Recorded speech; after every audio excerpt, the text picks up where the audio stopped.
보겠습니다. 네. 오늘도 그 요한계시록 보는데요.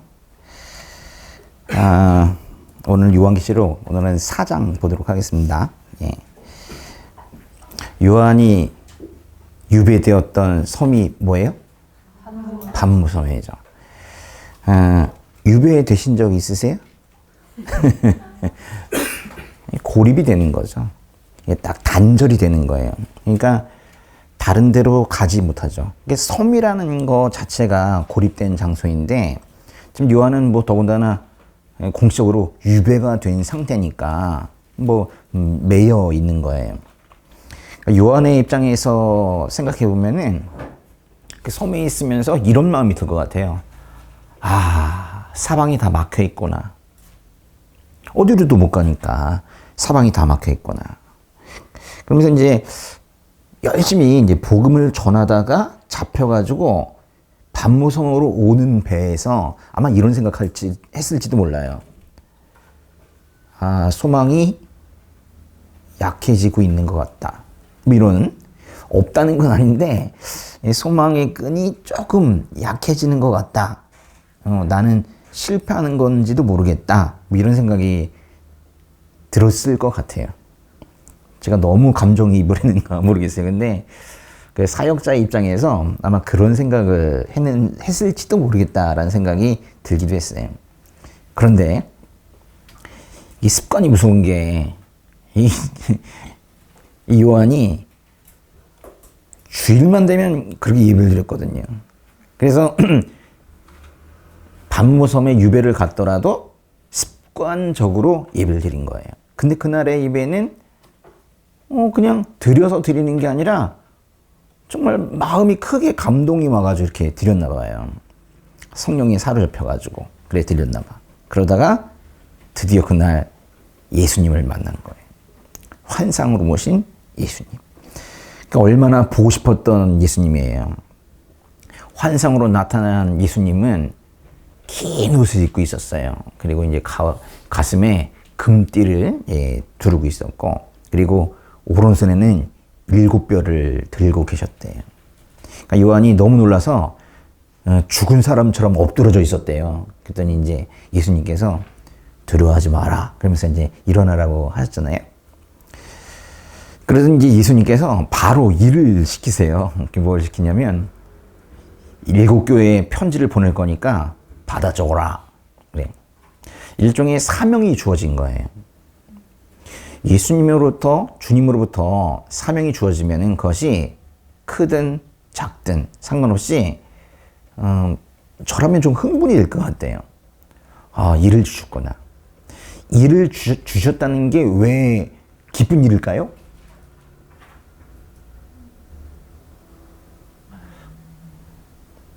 그러면 여러 가지 대답할 수 있을 거예요. 나를 믿으시니까. 그리고 도우실 거니까. 여러 가지가 있겠지만, 사실은 제일 중요한 건 뭐냐면, 일을 시키시는 분이 있다는 거예요. 응? 저분이 내 옆에 계셨구나. 그 실체를 이제 느끼는 거예요. 그래서 감동이 되고, 그래서 열심히 하려고 하는 거죠. 근데 정말로 이제 사명을 요한에게 주신 거예요. 받아 적어라. 그러니까 이제 요한이 얼마나 열심히 받아 적었겠어요. 에베소 교회의 사자에게 이렇게 써라. 네, 알겠습니다. 쓰고. 그죠? 근데 편지를 쭉 이제 받아 적다 보니까 좀 이상한 말이 있는 거예요. 예수님께서 말씀하시는데, 첫 교회부터 시작해서 에베소 교회에 보내는 편지부터 너는 첫사랑을 잃었구나. 이런 걸 받아 적게 하시고, 사대교회는 또 너는 영적으로 죽었구나.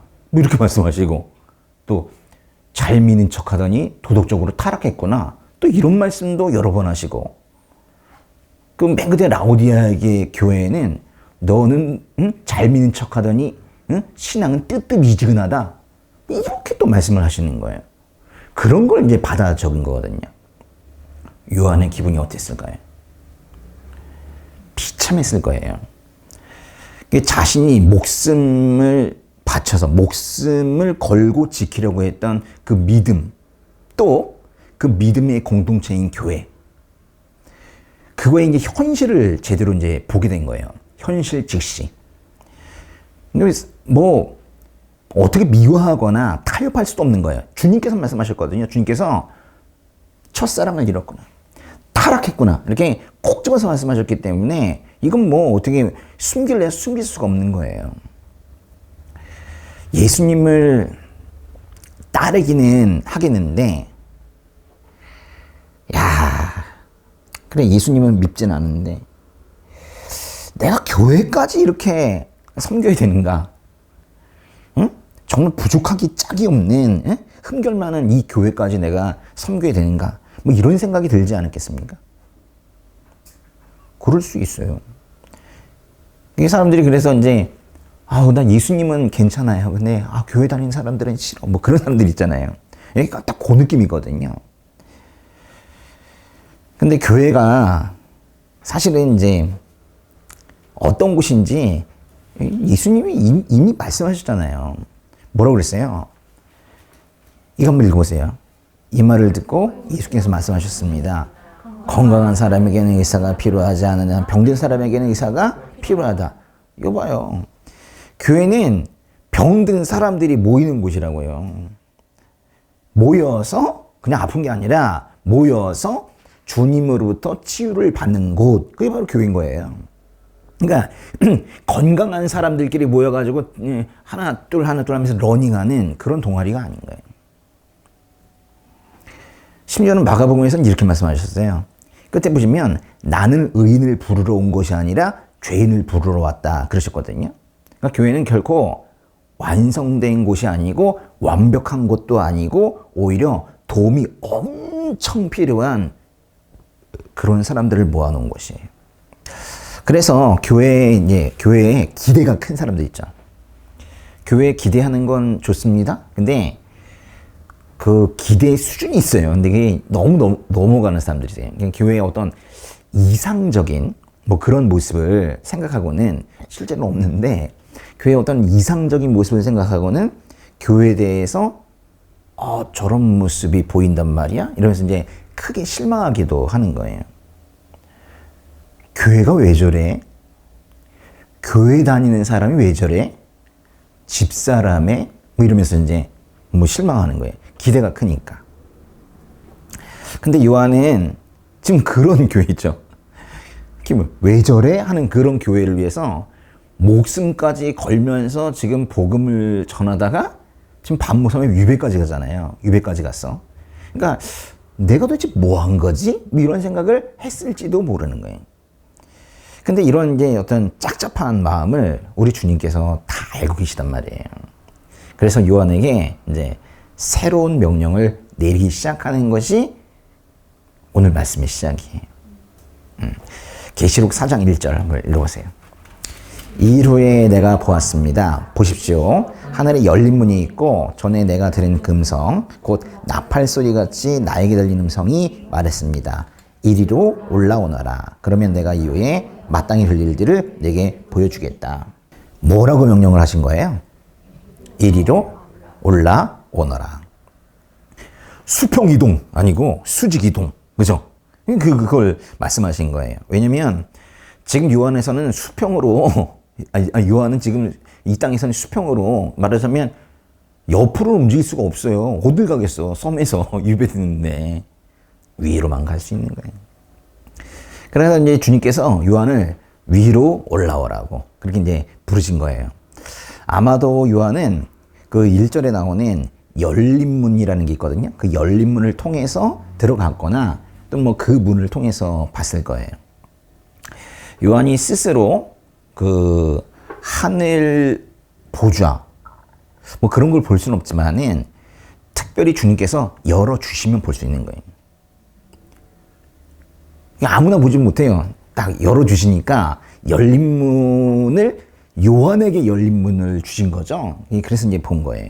그러니까 이게 지금 뭐 얘기하는 거냐면 이런 날이 있다는 거예요. 아무리 현실이 답답해도 성령으로 인한 자유함은 있을 수 있다는 거예요. 아무리 생활이 곤고해도 주님께서 주시는 자유함은 누릴 수 있다는 거예요. 안 되는 게 아니라고요. 응? 있을 수 있다는 거예요. 그리고는 이제 내가 이제 주님께서 이렇게 말씀하셔. 내가 이후에 마땅히 될 일들을 내게 보여주겠다. 이렇게 말씀하셨어요. 그러니까 앞으로 일어날 일들이 뭔지는 잘 모르겠는데 그거를 이제 요한에게 다 보여주겠다고 이렇게 말씀하시는 거예요. 그 내용은 아마도 나중에 이제 계시록 6장부터 이제 쭉쭉 나오겠죠. 근데 이제 이리 올라오너라 뭐 그렇게 말씀하셨지만은 요한이 그렇다고 해서 뭐 날개를 달고 하늘로 올라가고 그런 건 아닐 거예요. 계시록 4장 2절 보면은 보세요. 나는 순식간에 성령에 사로잡히게 됐습니다. 보십시오. 하늘에 보좌가 있는데 그 위에 누군가 앉아 계셨습니다. 성령에 사로잡혔대요. 그래서 새로운 환상을 보기 시작한 거예요. 지상의 교회에 잔뜩 실망해 있는 요한에게 우리 주님은 하늘 보좌 환상을 보여주기 시작하신 거예요. 넌 지금 땅만 보고 있지? 하늘의 교회는 이런 거다? 이러면서 이제 보여주기 시작한 거예요. 그러니까 요한의 시선이 하늘에 닿아서 드디어 하늘 경배의 환상을 보는 내용. 그게 바로 오늘 보시는 요한계시록 4장이고 다음 주에 보실 요한계시록 5장이에요. 4장과 5장은 다 하늘 얘기예요. 하늘 얘기. 그러니까 요한계시록이 몇 장까지 있어요?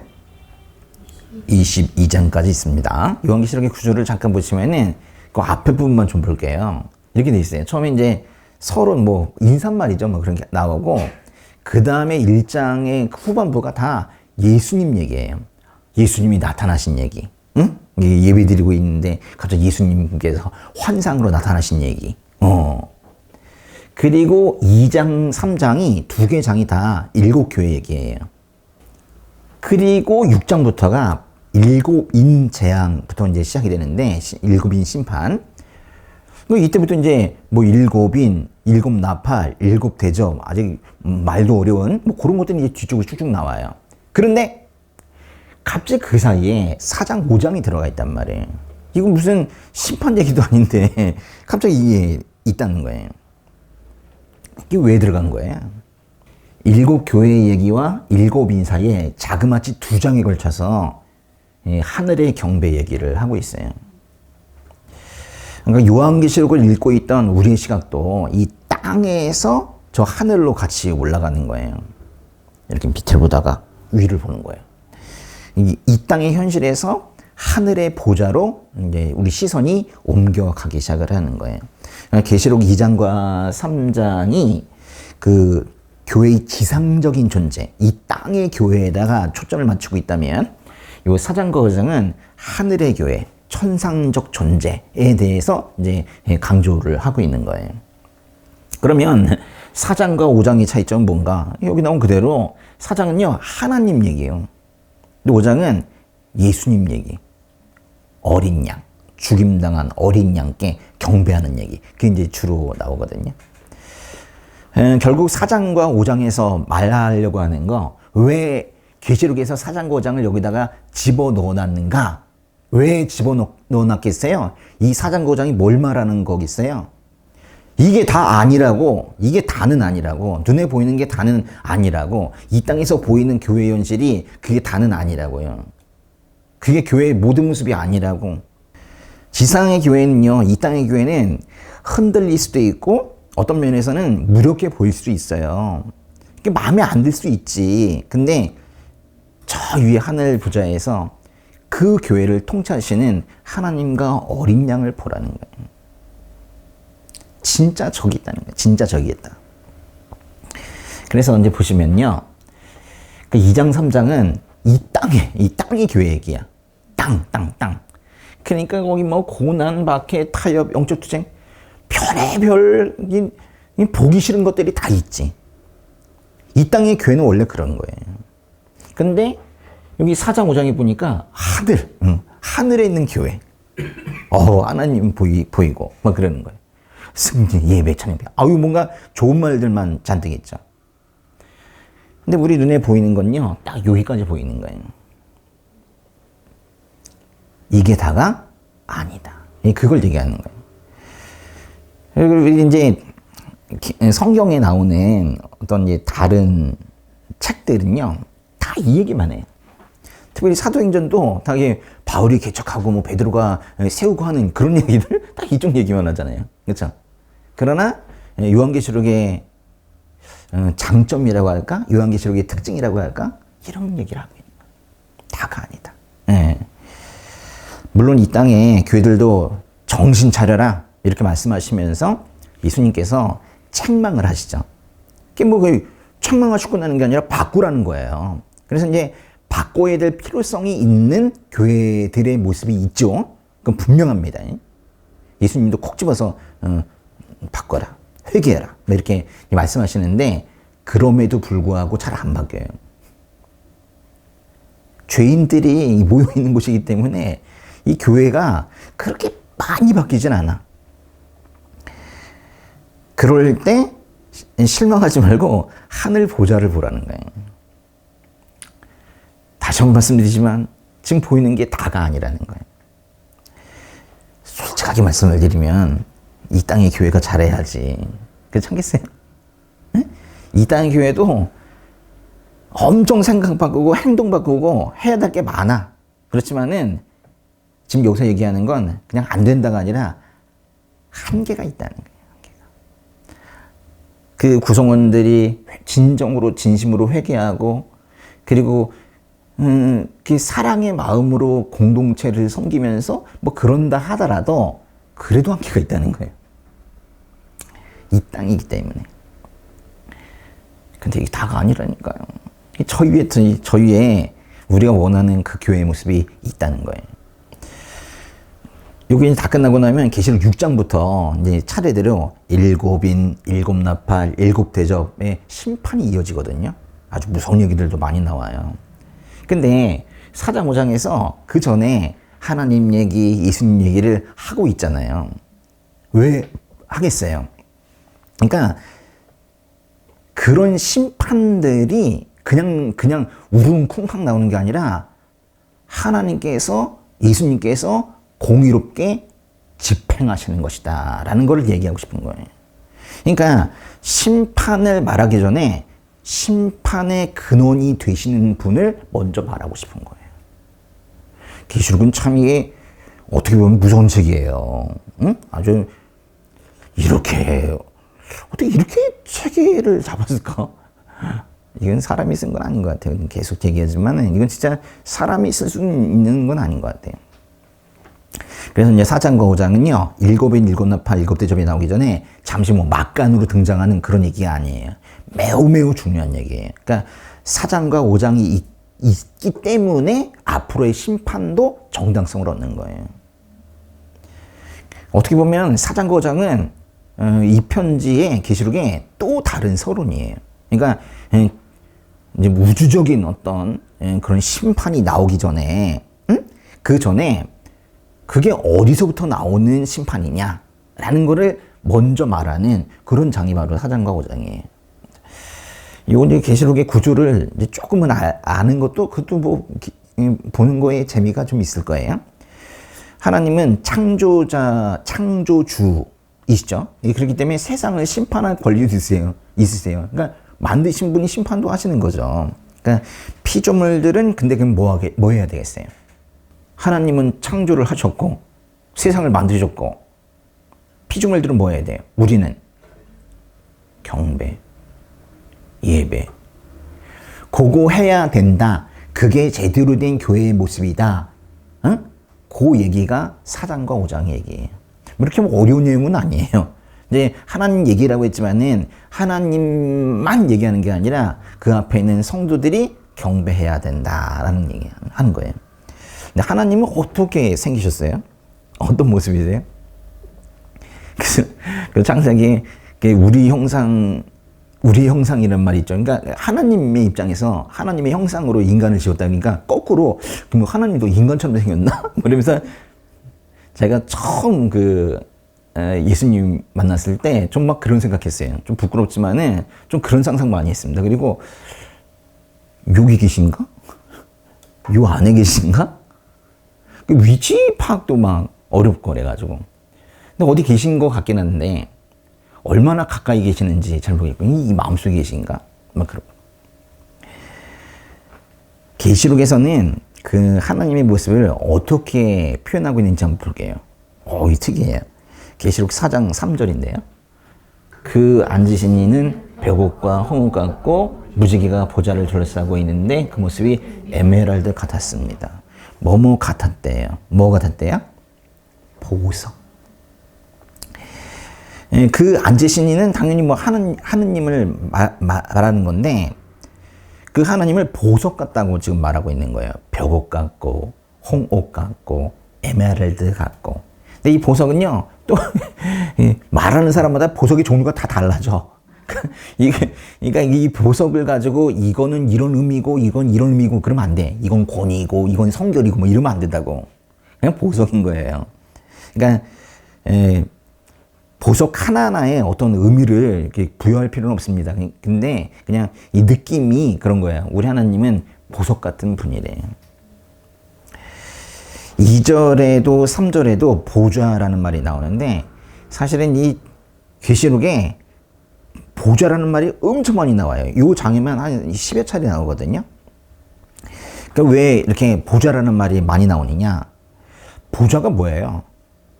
그냥 앉아있는 데가 아니야. 앉아서 통치하는 데죠. 그러니까 하나님의 통치라는 것이 계시록의 중심 주제 중에 하나이기 때문에 그래서 보좌라는 말도 많이 나오는 거예요. 그러니까 무서운 재앙환상이 중요한 게 아니라 그 모든 것의 근원이 하나님이라는 사실이 중요한 거예요. 요한이 하늘에 올라가서 가장 먼저 본 것은 바로 하늘 보좌입니다. 분명히 이제 앉아 계신 분이 있는데 구체적으로 이렇게 말하진 않아요. 그냥 뭔가 보석 같은 분 이렇게 말하고 있죠. 이게 왜 중요해요? 네. 당시 실제로 보좌에 앉아서 세상을 호령하는 사람은 로마 황제였거든요. 로마 황제가 세상의 질서를 규정하는 그런 사람이었거든요. 그런데 성령에 감동된 요한은 그보다도 훨씬 더 높고 영원한 하늘의 보좌, 그 하늘 보좌에 앉아 계신 그분, 이거 본 거예요.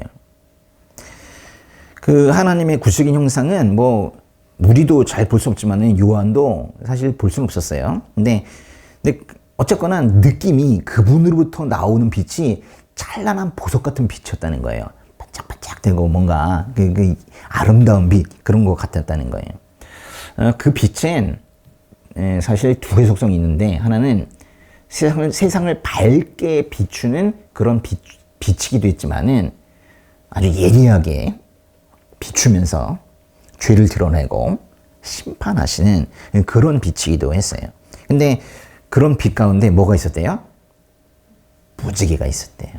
그 사이 무지개가 있었어요. 그래서 이제 무지개가 뭐예요? 성경에서도 무지개는 나쁘게 표현하는 건 없어요. 그죠? 예.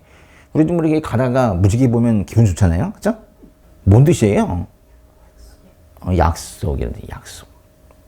근데 사실 성경에서 약속이라는 의미도 있지만은, 무지개는, 뭐랄까, 하나님의 사랑, 자비, 이런 느낌이 강해요.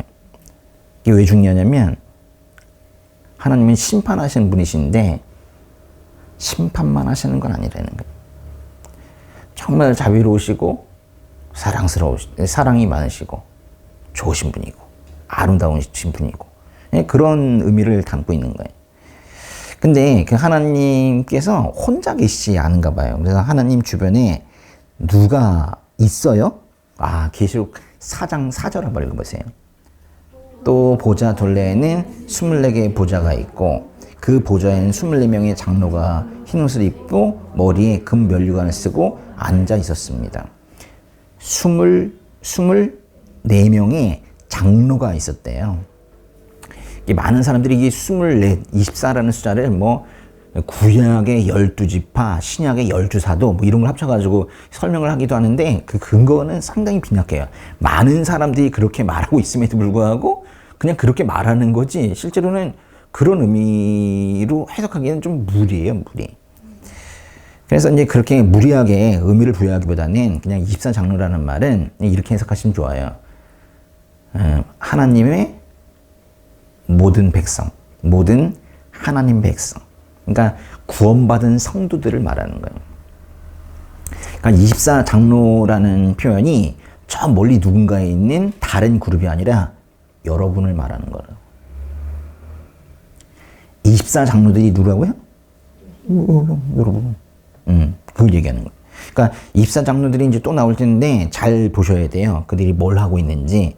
그게 이제 계시록에서 그것도 얘기하겠죠. 뭐 너 24장로처럼 해야 된다. 그렇게 얘기하고 있는 거겠죠.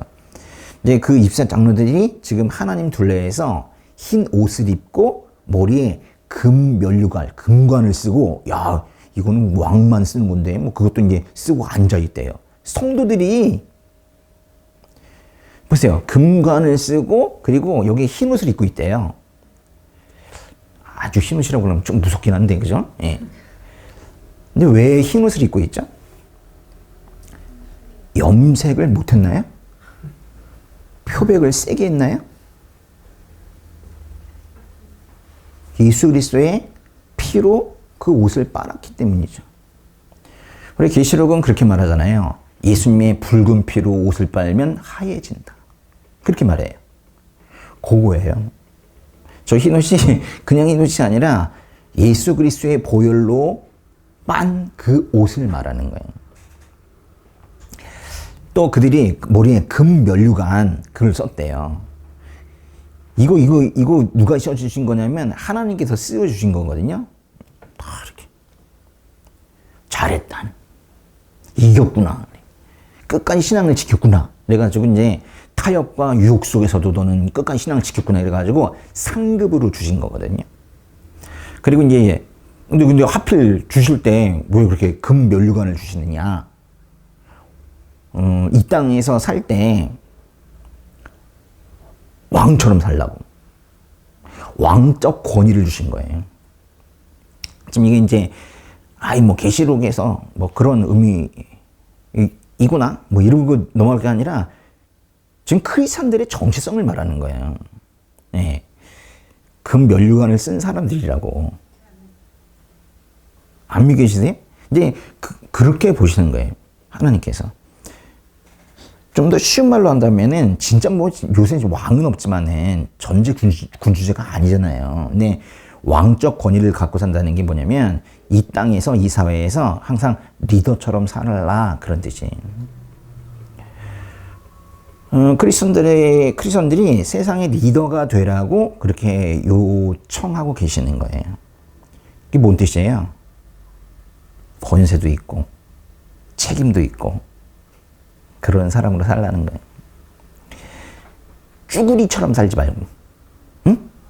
굉장히, 응? 어깨 피고, 그러면서 이제, 책임감 있게 좀 더 앞으로 나가서, 이렇게 그러면서, 그렇게 권세와 책임을 다, 지키고 누리면서 그렇게 살라. 뭐 그런 얘기를 하는 거예요. 저 뒤에 이렇게 있는 사람이 아니라니까요. 크리스천들은. 4장의 5절을 한번 볼게요. 보좌로부터 번개들과 우르렁거리는 소리들과 천둥 치는 소리가 나고 보좌 앞에 7동불이 타고 있는데 이것은 하나님의 7영입니다. 하나님의 보좌에서 번개가 보인대요. 번쩍번쩍 이러면서. 또 우릉거리는 소리와 천둥 치는 소리가 들린대요. 근데 요 비슷한 표현이 앞으로 계속 나와요. 계시록에서. 어디 나오냐면 최후 심판할 때마다 나와요.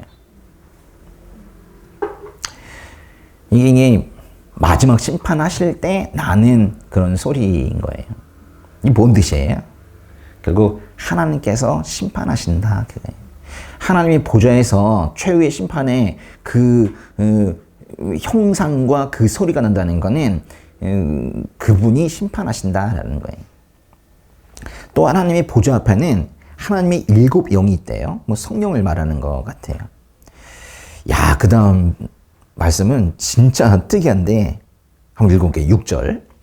또 보좌 앞에는 수정처럼 맑은 유리바다와 같은 것이 있고 보좌 가운데와 보좌 둘레에는 앞뒤로 눈이 가득한 네 생물이 있습니다.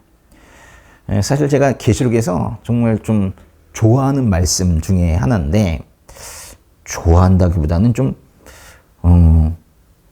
강하게 이미지화되어서 저한테 좀 오고 있는 그런 말씀 중에 하나예요. 한번 보세요. 보좌가 있는데요. 보좌 앞으로 쫙 깔려있는 게 바다래요. 근데 그게 그냥 바다가 아니라 유리바다래요. 유리바다인데 수정처럼 맑은 유리바다래요. 속에가 다 들여다보이는 거예요. 바다는요, 성경에서 또 특별히 계시록에서 심판의 장소예요.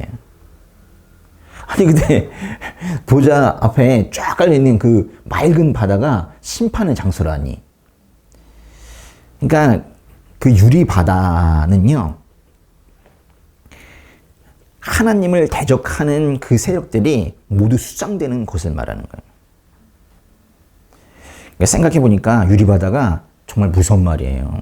이게 유리바다 위와 아래는 극명한 차이가 있는 거예요. 누군가는 유리바다 위에 있고 누군가는 유리바다 밑에 갇혀 있는 거예요. 유리바다 아래에 누가 있을까요? 심판을 받은 사람들이 가라앉아 있는 거예요. 마치 노아의 홍수 때 밑으로 가라앉은 사람들처럼 그런 존재들이 갇혀 있는 것이 바로 유리바다 아래입니다. 유리바다 위에는 사탄의 시험을 이기고 믿음을 지켜낸 그런 사람들이 서 있죠. 그리고 그 아래에는 아까 말한 불신자, 또 믿음을 잃은 사람들, 뭐 그런 사람들이 이제 수정되어 있는 거예요. 그러니까 이 유리바다 얘기가 저기 계시록의 15장에 가면 또 한 번 또 나오거든요. 그거 살짝 한번 볼게요. 나는 또 불이 섞인 유리바다 같은 것을 보았고 짐승과 그의 우상과 그 이름의 숫자를 이긴 사람들이 하나님의 하프를 들고 유리바다에 서 있는 것을 보았습니다. 비슷한 얘기를 하고 있는 거예요. 그 유리바다 얘기는요, 우리에게 이제 두 가지를 생각하게 합니다. 하나는 유리바다 아래로 가라앉은 사람들은 수면 위로 더 이상 올라올 수가 없다는 거예요. 한번 가라앉으면 끝이다라는 거예요. 수면 위가 보여요. 밑에서 보면은 보여. 다 위에가 보여. 그런데 못 올라가요. 단단한 유리로 위아래가 너무나도 명확하게 구분이 되어 있기 때문에 한번 내려가면 다시는 올라갈 수 없다는 거예요. 또 하나는 그럼 위에 있는 사람들은 뭐냐? 위에 있는 사람들은 마치 물 위를 걸으셨던 예수님처럼 좀 비슷하네요. 그렇죠? 유리 바다 위를 걷는 거나 물 위를 걷는 거나 그 예수님처럼 예수님 따라서 살게 된다는 거예요. 우리가 지금 이제 바다 위에 서 있을 수는 없잖아요. 예, 그렇지만은 하늘의 성전에서는 바다의 그 수면 위에 당당하게 서 있게 된다는 거예요. 유리 위에서 이제 밑을 내려다보면 노아의 홍수 때 쓸려간 사람들, 또 홍해에 수몰된 홍해에 갇혀버린 이집트의 병사들, 뭐 그런 사람들이 다 보이겠죠. 그리고요, 이제 또 그 하나님 보좌 근처로, 야, 이거 또 어려운 말이네. 눈이 가득한 네 생물이 있었대요. 7절 한번 읽어볼게요. 첫째 생물은 사자처럼 생겼고, 둘째 생물은 송아지처럼 생겼고, 셋째 생물은 사람의 얼굴처럼 생겼고, 넷째 생물은 날아가는 독수리처럼 생겼습니다. 뭐 그렇게 생겼대요. 근데 에스겔서 1장 아세요? 에스겔서 1장에도 요 생물, 네 생물 얘기가 나와요. 제가 에스겔서 1장을 그림으로 그린 적이 있었거든요. 근데 그 그림이 뭐냐면 하나의 존재에 사람 얼굴, 독수리 얼굴, 소 얼굴, 뭐 이렇게 여기 사자 얼굴 이렇게 돼 있는 거예요. 에스겔서의 네 생물은 다 그래요. 이게 하나의 생물이 이 사면 네 얼굴을 가지고 있어요. 근데 이제 요 계시록의 그 네 생물은 한 생물이 하나의 얼굴만 가지고 있어요. 조금은 달라요. 근데 그 여기서 말하는 네 생물이 뭘 말하는 거냐? 사실은 이게 보통 이제 넷이 나오면요, 동서남북 이 사방에 퍼져 있는 백성들 전체를 말하거든요. 근데 이제 네 생물은 세상의 모든 피조물들을 말하는 거예요. 특별히 뭐 사자, 소, 뭐 이런 걸 이제 고른 거는 각 영역에서 가장 대표적인 하나의 동물을 이렇게 고른 것 같아요. 근데 중요한 거는 이게 이제 피조물인 동시에 이게 하나님의 한 부분이기도 하다는 거예요. 그러니까 하나님 근처에 요 네 생물이 있는데 여기 이제 하나님의 피조물인 동시에 이게 하나님의 일부이기도 하다는 거예요. 그 의미를 다 가지고 있어요. 그래서 보면 얘네들이 그냥 송아지다가 아니라 눈이 많대요. 눈이 가득하대요. 하나님이 눈이 많다고 말하는 거거든요. 하나님께서 눈이 많으시다. 응? 이 보는 눈 있잖아요. 그게 여기 짐승들의 뭐 날개 밑에도 있고 다 있대요. 이게 뭔 뜻이에요? 다 보신다. 다 알고 계신다. 전지하시다. 그 얘기를 지금 하고 있는 거거든요. 그 내생물 얘기가 계속 나오는데 8절도 한번 읽어보세요. 내생물은 각각 6날개를 가지고 있고 날개둘레와 안쪽에는 눈들이 가득합니다. 그들은 밤낮 쉬지 않고 말했습니다. 거룩, 거룩, 거룩, 전능하신 주 하나님, 전에도 계셨고 지금도 계시고 장차 오실 분이십니다. 아멘이죠. 그러니까 내생물은 각각 6날개를 가지고 있었대요. 그러니까 이게 보통 보는 그런 동물이 아니네, 그렇죠? 6날개란 얘기는요, 이사야서에도 있거든요. 이사야서 6장 2절에 보면은 그것도 6날개를 가진 스랍들이 나와요. 스랍이 뭐냐면은 그 영적인 존재인데 쉽게 말하면 천사라고 보시면 돼요. 그러니까 요것도 이제 그 이사야서에 나오는 그 스랍은요, 6날개가 두 날개로는 이제 얼굴을 이렇게 가리고 두 날개로는 저 밑에 이제 발을 가려요. 그리고 두 날개로는 날아다니거든요. 그런 이제 스랍이 나오는데 여기도 6날개가 있대요. 그러니까 하나님께서 이제 만드신 어떤 영적 존재, 그걸 말하는 거예요. 그들이 이제 뭘 말하고 있냐면 거룩, 거룩, 거룩. 전능하신 주 하나님, 전에도 계셨고 지금도 계시고 장차 오실 분이십니다. 이렇게 말하고 있는 게 지금 이게 뭐냐면 저기 하늘 교회에서 예배 인도하고 있는 거예요. 예배를 이끌고 있는 거예요. 그러니까 여기까지만 한번 정리해 보세요. 제가 이제 그림이 많은데 요한계시록 그림이 얼마나 많겠어요. 근데 제가 안 보여드린 이유가 있어요. 이거는 그 그림에 사로잡히면 안 되거든. 근데 이제 여기까지 말씀을 가지고 한번 생각해 보세요. 이제 요한이 본 환상을 한번 생각해 보자 이거예요. 그러니까 딱 가운데 하나님께서 앉으시는 보좌가 있어요. 하나님은 보석과 같은 빛을 이렇게 내시는 분이에요. 그리고 그 보좌가 있고 그 앞으로 쭉 유리바다가 깔려 있는 거예요. 거기는 위와 아래가 확실하게 구분이 되는 곳입니다. 그리고 하나님 주변으로 성도들이 있는 거예요. 24장로들이 쭉 있고, 그리고 하나님과 아주 가까이에 거의 일체가 되어서 그래서 7영과 4생물이 있는 거예요. 그러니까 보좌가 있고 7영과 4생물이 있고 조금 이제 떨어져서 24장로들이 이렇게 있는 그런 광경이에요. 이 광경이 좀 그려지십니까? 예, 그걸 본 거예요. 이제 근데 여기까지는 이제 그렇다, 예, 그런 이미지다라는 건데 이제부터 이들이 움직이기 시작합니다. 예, 9절과 10절 한번 읽어보세요. 그 생물들이 영원토록 사시는 보좌에 앉으신 분께 영광과 존귀와 감사를 드릴 때 24명의 장로들은 보좌에 앉으신 분 앞에 엎드려 영원토록 사시는 분께 경배하고 자기들의 면류관을 내려놓으며 말했습니다. 네 생물이 하나님께 영광과 존귀와 감사를 드릴 때, 즉 아주 감동의 예배를 드리고 있을 때 24명의 장로들도 움직이기 시작하는 거예요. 이게 진짜 예배를 드리는 거예요. 그러니까 예배를 인도하는 그 생물들이 있고 24장로들, 즉 우리들도 그 따라서 이제 예배를 드리는 거예요. 그러니까 제가 24명의 장로들이 다 구원받은 성도라고 말씀을 드렸잖아요. 근데 이 성도들이 거의 10절에 보세요. 엎드려라는 말이 있어요. 엎드려. 여기 있죠? 엎드려. 하나님 앞에 일단 성도들이 엎드렸다는 거예요. 하나님 앞에 엎드리는 거. 뭐 찬양을 듣고 뭐 둘째 치고 일단 엎드리는 거. 이게 예배의 기본 자세예요. 사람들은 너무 허리가 고다. 그리고 너무 머리가 빳빳해요. 그러니까 나 잘났다며 허리를 꼿꼿이 세우고 있거나 뭐 다른 사람들은 뭐하나 이러면서 사람 눈치 보고 사람 구경하고 그러면서 고개를 두리번 거리는 거는 확실하게 예배 자세가 아니겠죠. 진짜 엎드리라는 건 아니죠. 에? 그렇지만은 마음이 그리해야 된다는 거예요. 예배는 엎드리는 걸로 시작이 되는 거예요. 그리고 자기들의 면류관을 내려놓는데요. 아까 면류관이 뭐라고 했어요? 너 잘했다, 잘 믿었다 이래가지고 상 준 거라니까요. 근데 그걸 이렇게 벗어가지고 그 금관을 이렇게 내려놓는 거예요.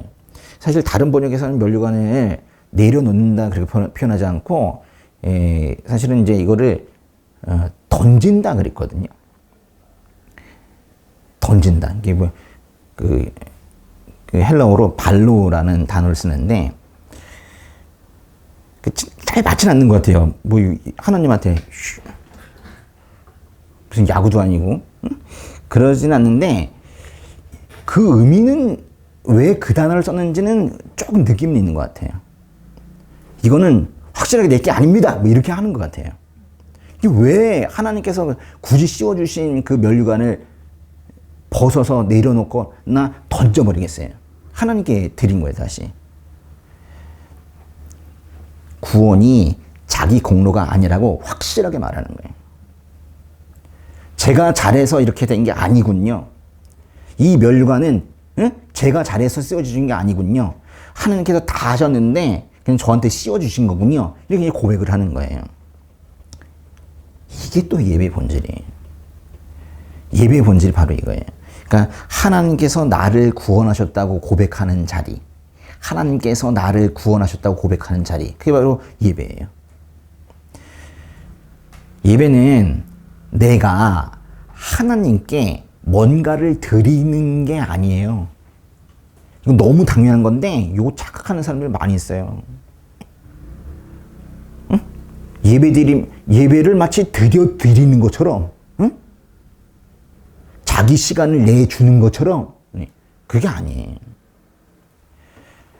예배는 하나님께서 주신 모든 것에 대해서 나의 소유권을 포기하고 다시 하나님께 드리는 거. 그런 자리거든요.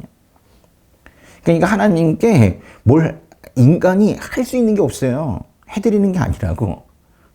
다 받았잖아요. 다 받았잖아. 그러니 다시 이거 제 게 아닙니다. 라고 면류관을 던지듯이 그렇게 하는 게 바로 예배라는 거예요. 그리고 여기 이제 경배라는 말이 있어요. 경배. 이게 계시록 4장에서 오늘 말씀에서 가장 중요한 단어 중에 하나예요. 경배. 하나님만 있으면 뭐해? 성도만 있으면 뭐해? 경배해야죠. 그러니까 하나님과 성도의 관계를 가장 잘 설명해 주는 단어가 바로 경배예요. 경배. 근데 여기 이제 경배하는 그 모습이 아주 아름다운 하늘 교회의 모습이다. 그렇게 말하는 거예요. 이게 단순하게 예배 드리는 정도가 아닌 것 같아요. 정말 마음을 다 드리고, 응? 하나님을 사랑하는 마음으로 찬양하고, 뭐 그런 거를 지금 얘기하는 것 같아요. 성도를 뭐라고 부르냐면 성도라고 부르죠.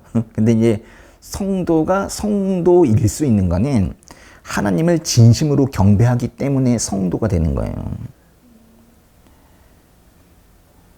뭐 임직이 없다고 성도입니까? 그게 아니잖아요.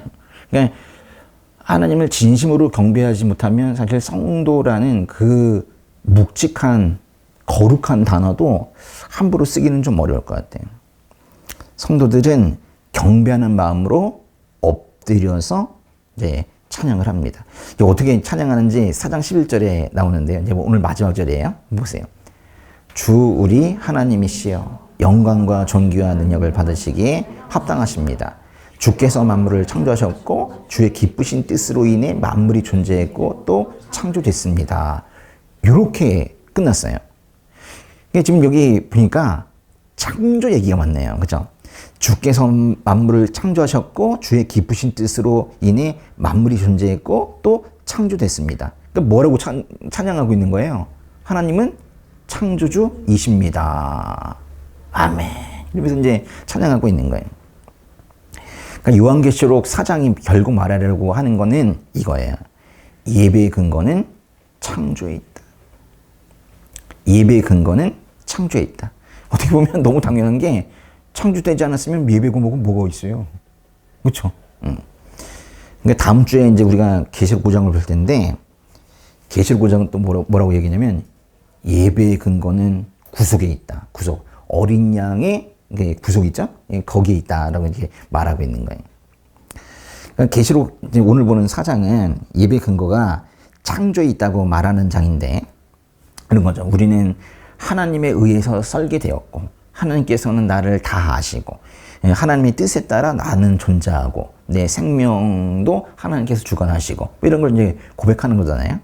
그러니까 나뿐만이 아니라 이 땅에 있는 이 만물은 우연적으로 생긴 것이 아니라 하나님의 뜻대로 창조되었다. 이렇게 고백을 하는 거예요. 요한계시록 4장은 이게 지금 환상이 딱 보좌에서 시작되거든요.